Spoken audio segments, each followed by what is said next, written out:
이제 4장과 5장에는 하나님에 대한 찬양이 나와 있어요. 찬양. 그래서 4장에서는 성부 하나님에 대한 찬양, 그리고 5장에서는 성자 예수님에 대한 찬양이 나와 있습니다. 계시록의 구조의 가장 중요한 것이 뭐냐면 1장은 서론이고요, 2장과 3장에는 교회가 나와죠. 교회가, 그래서 초대교회 7교회가 나와서 교회에게 주시는 말씀이다 하는 것을 알 수가 있고요. 하나님의 역사는 교회의 역사라는 거예요. 여러분, 우리가 이 세상을 감안해 보면 교회는 아무것도 아닌 것처럼 보여요. 또 사람들이 막 욕을 하고 또 비방을 하고 또 업신여기고 그러는데, 사실은요, 이 세상의 중심부는 교회라는 거예요.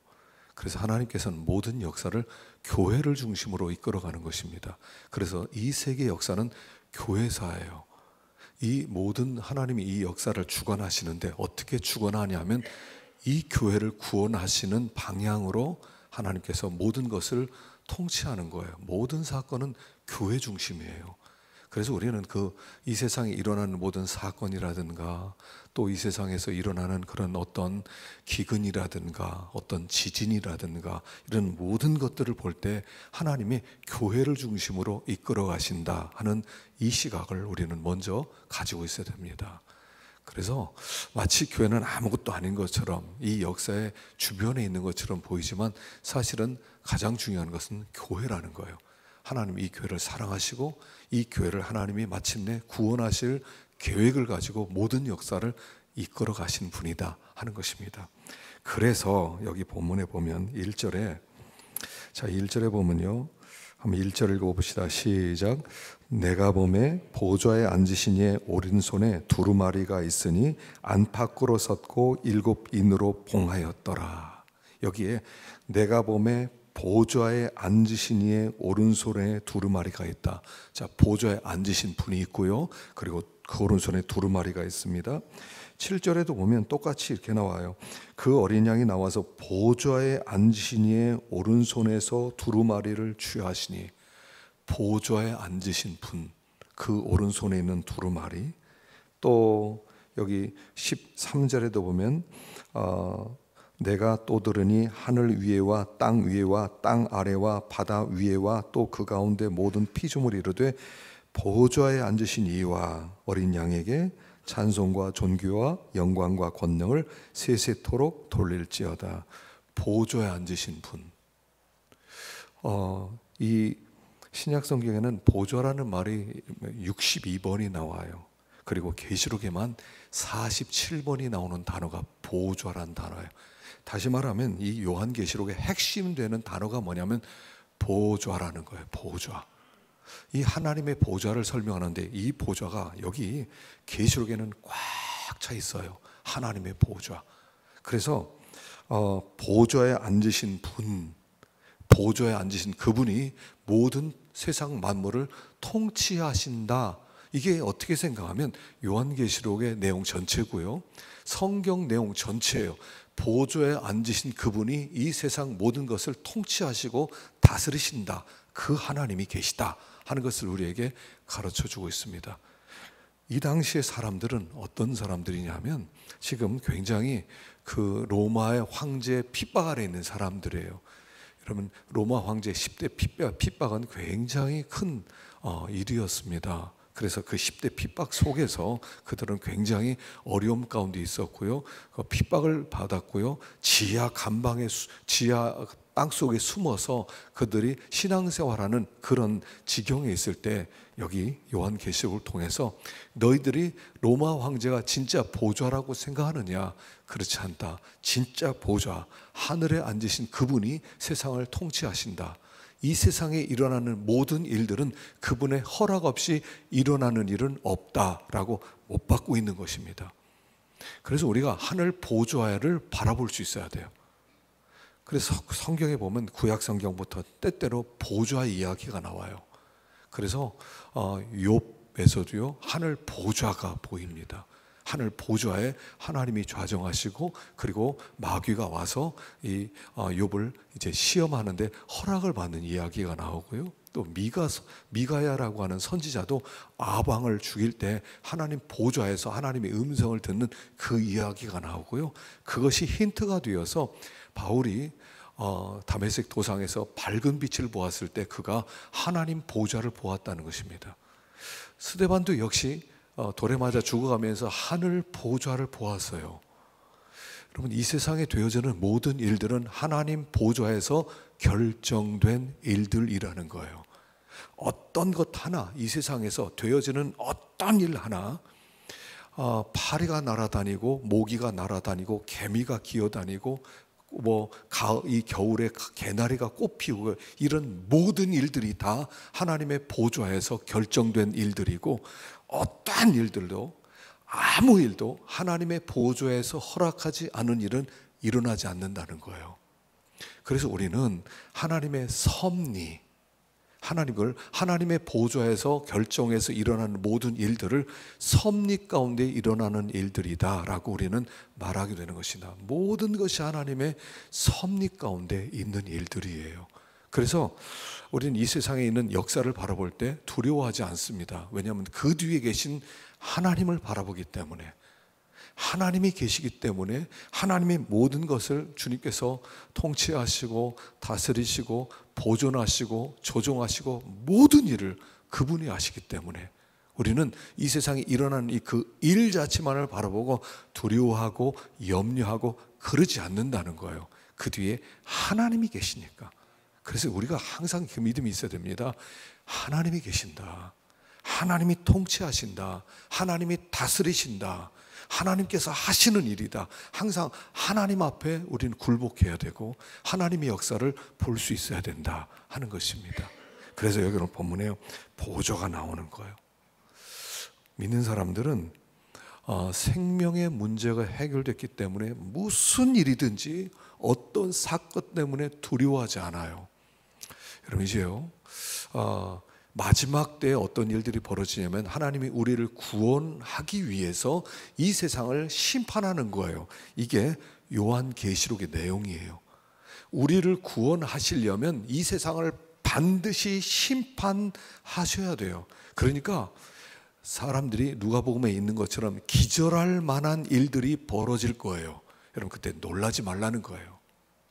그 모든 일들이 우리를 구원하기 위한 하나님의 계획 속에, 계획 구원 프로그램 속에 있기 때문에 무슨 일이 벌어진다 하더라도, 여러분 혹시 어디에서 원자탄이 터졌다, 전쟁이 벌어졌는데 엄청난 전쟁이 벌어지는 이게 전 세계로 퍼지고 있다 하더라도 우리는 두려워하지 않아요. 우리를 구원하려면 이 세상을 심판하셔야 되는 거예요. 그래서 이 계시록에서는 심판의 내용이 나온단 말입니다. 여러분, 무서운 일들이 앞으로 계속될 겁니다.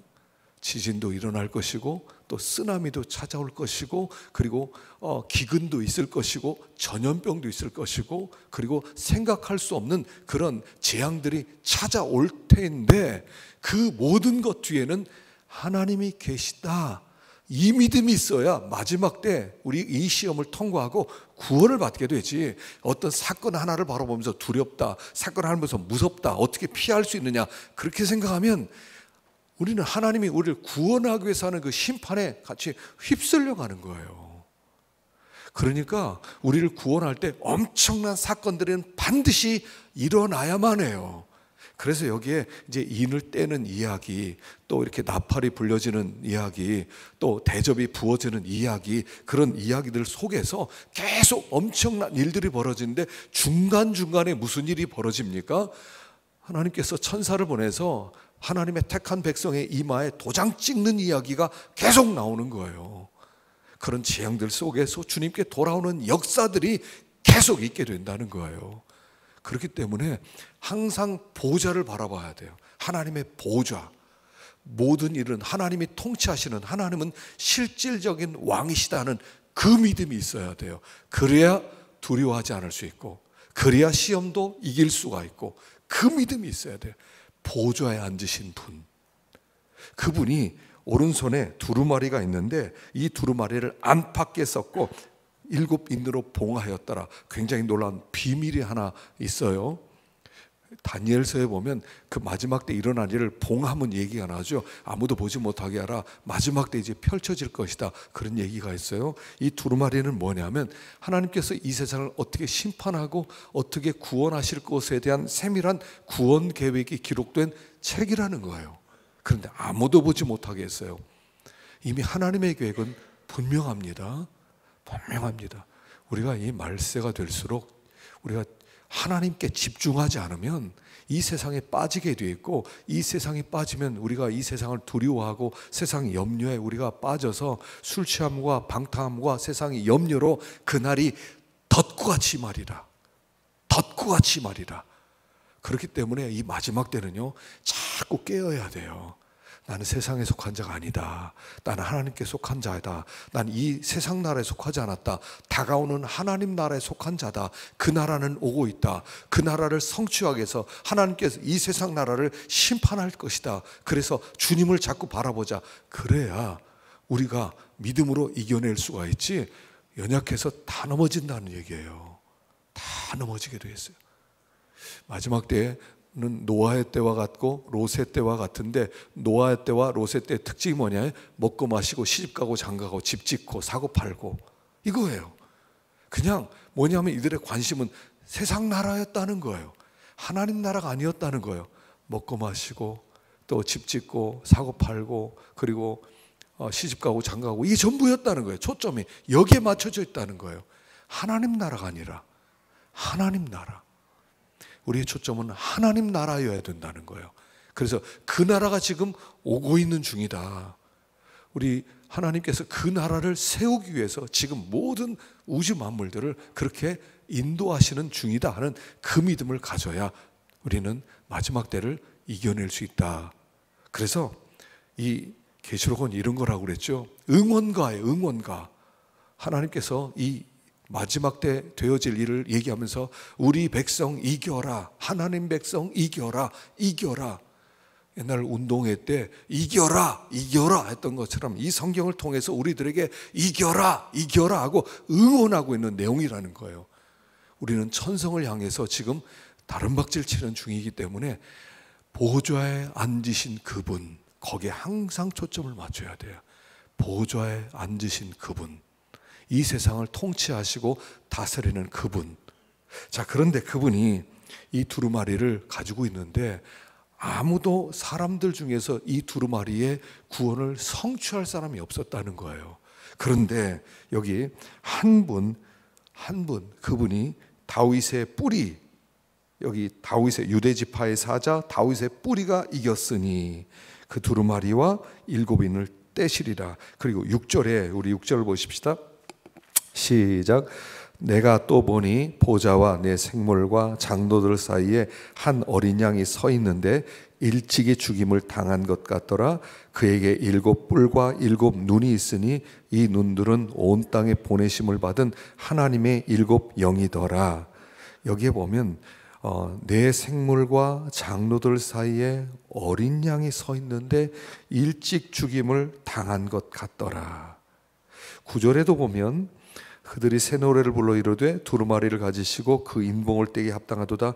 일찍이 죽임을 당하사 피로 사서 하나님께 드리시고, 12절에도 보면요, 큰 음성을 이르되 죽임을 당하신 어린 양은 능력과 부와 지혜와 힘과 존귀와 영광과 찬송을 받으시게 합당하도다 그랬어요.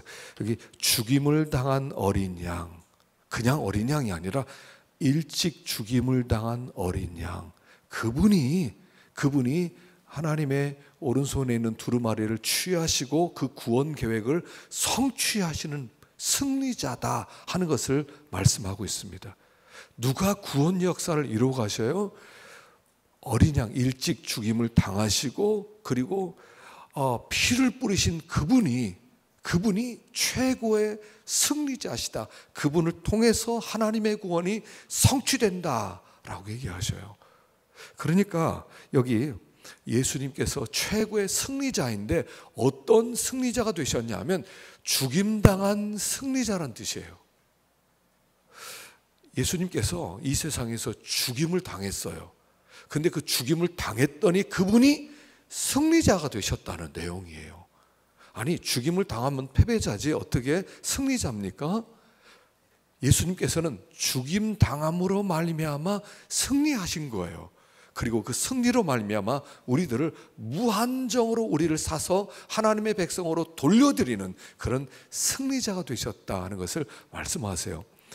이것이 하나님 나라 백성에게 일어나는 일들인데, 하나님의 백성들은 어떤 사람들이냐면 죽임을 당함으로 승리하는 사람이란 뜻이에요. 이 세상에서 우리는 다 누구냐면 아벨이에요. 아벨의 특징은 뭐냐면 가인에게 죽임을 당하는 거예요. 그게 아벨이에요. 우리는 이 세상을 아벨로 살아가는 거예요. 우리는 아벨이고 하나님께 예배를 드리고 하나님을 섬기는데, 하나님을 섬기지 않은 가인에 의해서 죽임을 당하는, 그래서 우리는 이 세상의 운명이 무슨 운명이냐면 순교당할 운명이에요. 우리들은 하나님께서 우리를 왜 수많은 사람들 가운데 택했냐면, 사실은 우리들은 제물로 택해놓은 사람들이에요. 여기에서 이렇게 모든 걸 누리고 모든 걸 가지고 그리고 천국에도 와라, 이게 아니라 이 세상에서 너 죽임을 당해라. 아벨이 가인에게 죽임 당하는 것처럼 너희들도 이 세상의 악에 의해서 죽임을 당해라. 자, 보셔요. 이게 하나님의 구원 계획이에요. 하나님의 구원 계획은 뭐냐면 선이 악에 의해서 죽임을 당하는 거예요. 그랬을 때 하나님은 그 악을 심판하시고 그 죽임당한 사람을 건지시는 거예요. 이게 성경 전체적인 내용이에요. 왜 우리들을 구원하셔요? 우리가 악에 의해서 죽임을 당하니까 하나님은 우리를 심판하는 악을 심판하시고 우리를 건지시는 거예요. 그게 하박국이에요. 그게 하박국서 내용이라고요. 하박국의 내용은 뭐냐면 유다 백성이 범죄를 했어요. 범죄를 하니까 하나님께서 유다 백성을 이렇게 연단시키기 위해서 바벨론이라고 하는 강력한 악, 더 큰 악 덩어리를 이용해요. 하나님이 하시는 일은 항상 그래요. 선이 심판하는 법은 없어요. 선을 심판할 때 하나님은 항상 악을 동원시켜요. 악을 동원시켜서 이 선을 심판하세요. 그랬을 때 이 선은 어떻게 되냐면 연단 가운데 하나님 앞에 꼬꾸라지는 거예요. 하나님, 우리가 죄인입니다라고 회개하는 거예요. 그리고 나서 하나님께서 그 회개하고 연단시킨 다음에 그 다음에 하나님이 이 악을 심판하시고 이 하나님의 백성을 건지시는 거예요. 이게 하박국서고 이게 성경 전체적 내용이에요. 왜 우리를 구원하셔요?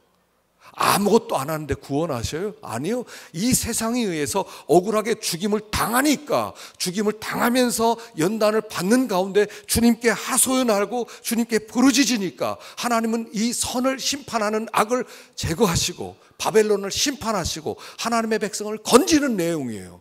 그래서 하나님의 백성은 항상 악에 의해서 고난을 받는 거예요.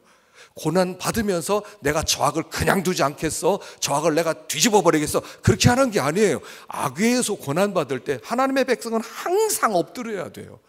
왜냐하면 우리는 그런 악에 의해서 심판을 받을 만한 악한 자거든요. 그때 하나님, 우리는 마음껏 내려가는 거예요. 하나님, 우리는 죄인입니다. 하나님이 저 바벨론을 통해서 나를 심판하는 것은 당연한 일입니다. 하나님, 나를 근데 불쌍히 여겨주십시오 하는 가운데 죄를 벗어버리는 거예요. 그래서 하나님께서 유다 백성을 바벨론을 통해서 멸망시키고 이 유다 백성을 바벨론을 끌고 가서 70년 동안 포로 생활해요. 그리고 겸손하게 연단 끝난 다음에는 바벨론을 제거시키면서 해방을 시키는 얘기예요. 그게 구약 성경이죠. 우리도 똑같아요. 악에 의해서 선은 고난을 받게 돼 있어요. 왜냐하면 그래야 우리가 연단을 받으니까, 그래야 우리가 겸손해지니까, 그래야 우리 속엔 찌꺼기들이 좀 빠져나가니까. 그래서 하나님께 하소연하는 거, 하나님, 나를 불쌍히 여겨주세요. 나는 죄인입니다. 나는 이런 고난을 받아도 마땅합니다. 하나님, 그러나 저를 불쌍히 여겨주십시오. 그럴 때 하나님께서 알았다. 그리고 그 악을 제거하시고 우리를 건지시는 내용이에요. 그래서 믿는 사람들은 세상에서 죽임을 당하는 거예요. 이 세상의 악은 교회를 핍박하는 거예요. 우리는 핍박당하기로 작정되어 있는 거예요. 그 핍박이 아니면 우리가 겸손해지지 않아요. 그 핍박 당하지 않으면 주님께 부르짖지를 않아요. 이 세상의 찌꺼기들을 버리질 않아요.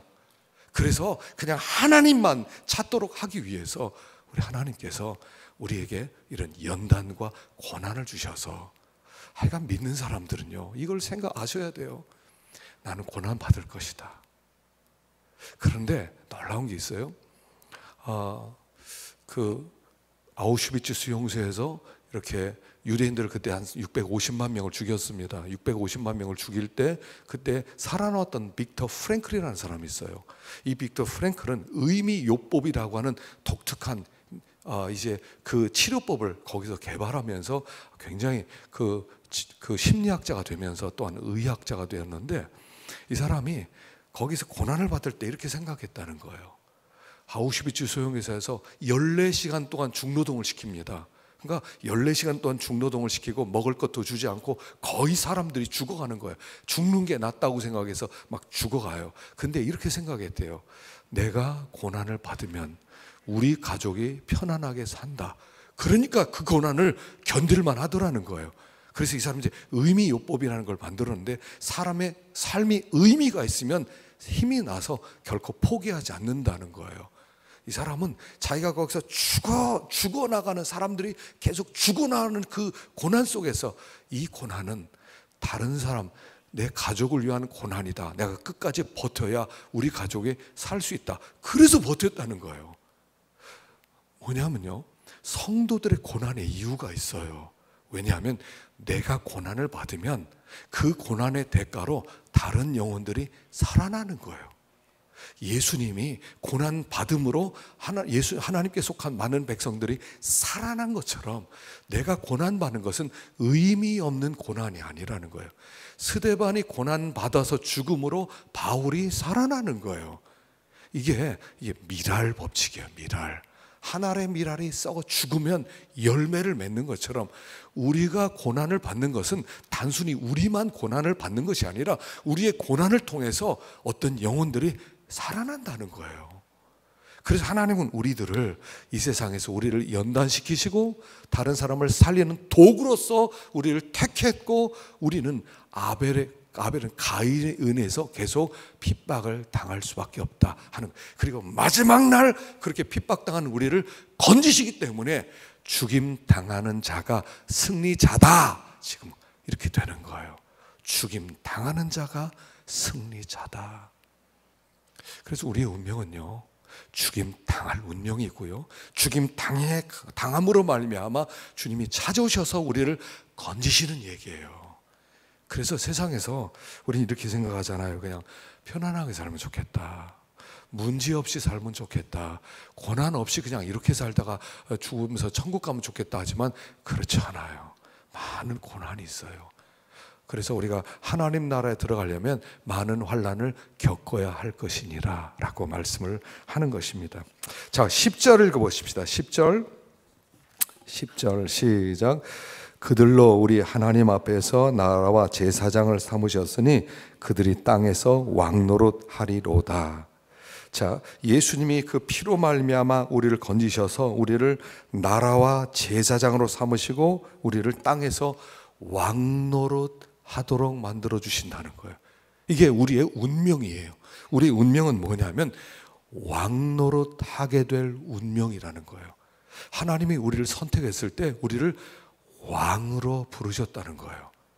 하나님의 나라의 왕으로 우리를 부르시고 또 왕으로 삼으신 다음에 우리를 그렇게 연단시키시고, 그래서 우리들로 하여금 하나님께서 온 땅의 주인공으로 만드시겠다는 거예요. 그런데 그게 미래적 일이냐? 아니라는 거예요. 그게 현재도 일어나는 일인데, 우리가 오늘 어떻게 왕노릇 합니까? 두 가지를 통해서요, 나라와 제사장이 됨으로 왕노릇하는 거예요. 나라. 내가 하나님 나라예요. 예전에 제가 1990년에 이제 유학 처음 떠날 때 뭐를 했냐면, 여권에 나올 때 반공 교육을 받았어요. 그래서 저기 목동에 있는 거기 무슨 승공회관인가, 거기서 그 반공 교육을 받습니다. 그리고 나서 여권을 주기 전에 교육을 시키는데 뭐를 하냐면, 이 여권을 받아서 당신 외국으로 나가는 순간 당신이 한국을 대표하는 사람입니다. 이걸 가르쳐줘요. 당신이 한국을 대표하는 사람입니다. 당신이 비행기를 타고 가다 양말 벗고 그리고 막 소리를 지르고 다니면 한국 사람이 이렇기 때문에 한국이 욕을 먹는다는 거예요. 당신은 어디 가든지 한국을 대표하는 사람입니다. 이거 교육 가르쳐 배웠어요. 이거예요. 우리를 나라로 삼았다는 것은 우리 하나하나가 다 하나님 나라란 뜻이고요, 하나님 나라를 대표하는 왕이라는 뜻이에요. 기독교가 어떤 종교인지 알고 싶어 하는 사람이 있으면 하나님의 나라인 우리를 보면 아, 하나님 나라가 저렇구나 하는 것을 보여주는 대표자라는 거예요. 이미 우리는 왕이라는 거예요. 그래서 우리는 여기를 어떻게 살아간다고요? 오전 시간에도 말씀드린 것처럼 우리는 여기를 하나님 나라처럼 사는 거예요. 천국 가서부터 하나님 나라, 여기는 세상 나라니까 적당히 이렇게 눈치 보면서 아니고 여기를 하나님 나라로 살아가는 거예요. 그러니까 안 믿는 사람하고 전혀 다른 삶의 방법과 원리를 가지고 있다는 뜻이에요. 그래서 우리를 바라보면 아, 저 사람 진짜 다르네, 우리하고 진짜 하나님 나라 백성 맞는 것 같아. 그 나라를 살아가라는 거예요. 여러분 천국 가서 어떻게 사실 거예요? 그렇게 여기를 살아내라는 거예요.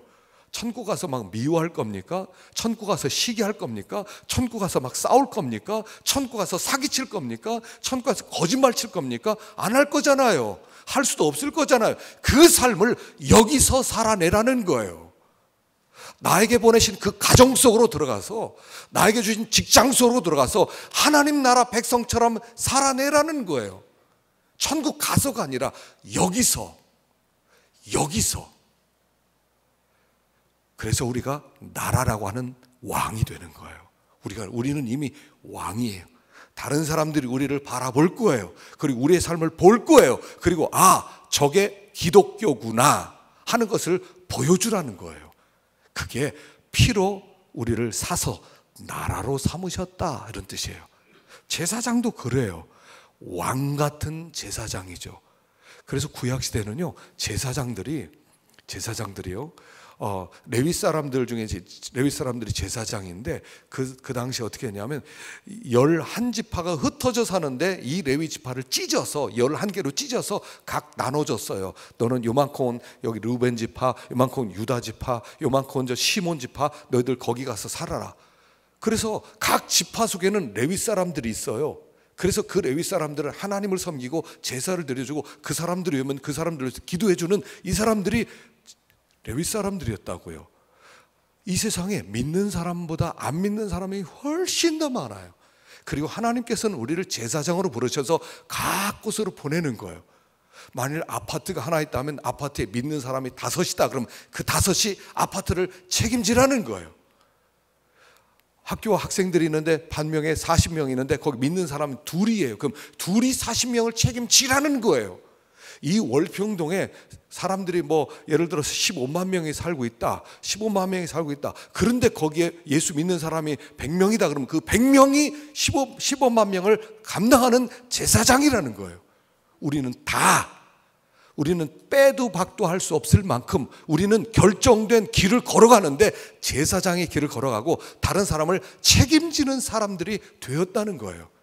그게 너희는 세상의 소금이고 너희는 세상의 빛이다 라는 의미예요. 세상의 소금, 세상을 감당하는, 그 세상에 너희들이 없으면 그 세상은 죽은 것이 되고 너희들이 너희 역할을 감당하지 못하면 빛이 사라진 세상이 될 것이다. 너희는 이 세상을 살리는 대표자들이다, 이런 뜻이에요.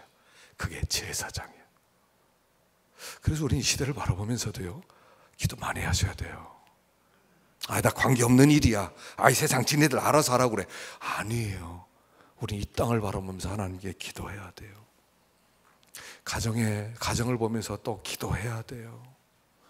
우리 자녀들 대신해서 기도해 줘야 돼요. 기도해 줘야 돼요. 그게 왕이에요. 우리는 이 세상을 왕으로 이렇게 살아가는 거예요.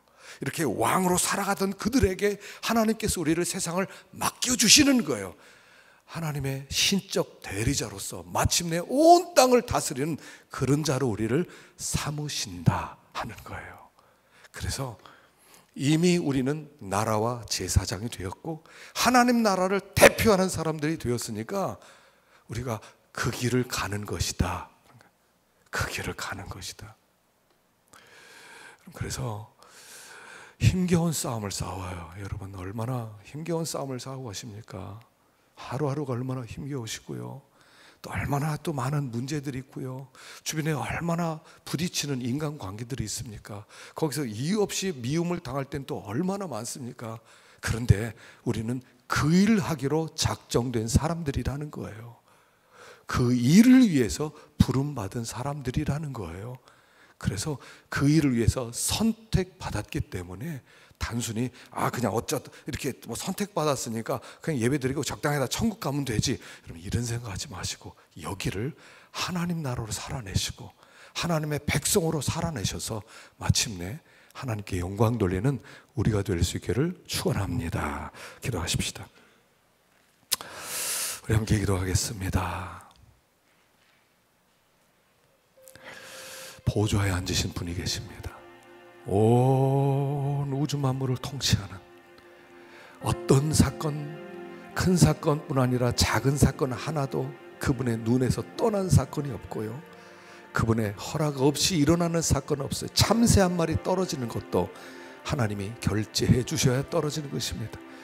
땅을 바라볼 때 하나님의 섭리를 믿을 수 있는 우리가 되게 하시고 두려워하지 않게 하시고, 또 어린 양, 일찍 죽임을 당한 어린 양, 죽임을 당했던 그것이 승리의 길인 것처럼 우리도 그 일을 위해서 부름을 받았습니다. 악은 선을 핍박하지만 그 속에서 원수를 갚는 것이 아니라 엎드려 더 겸손해지고 더 하나님께 부르짖고 더 낮아지고 더 기도할 때 하나님은 마침내 그 악을 심판하시고 선을 건지시는 구원 역사가 일어날 것입니다.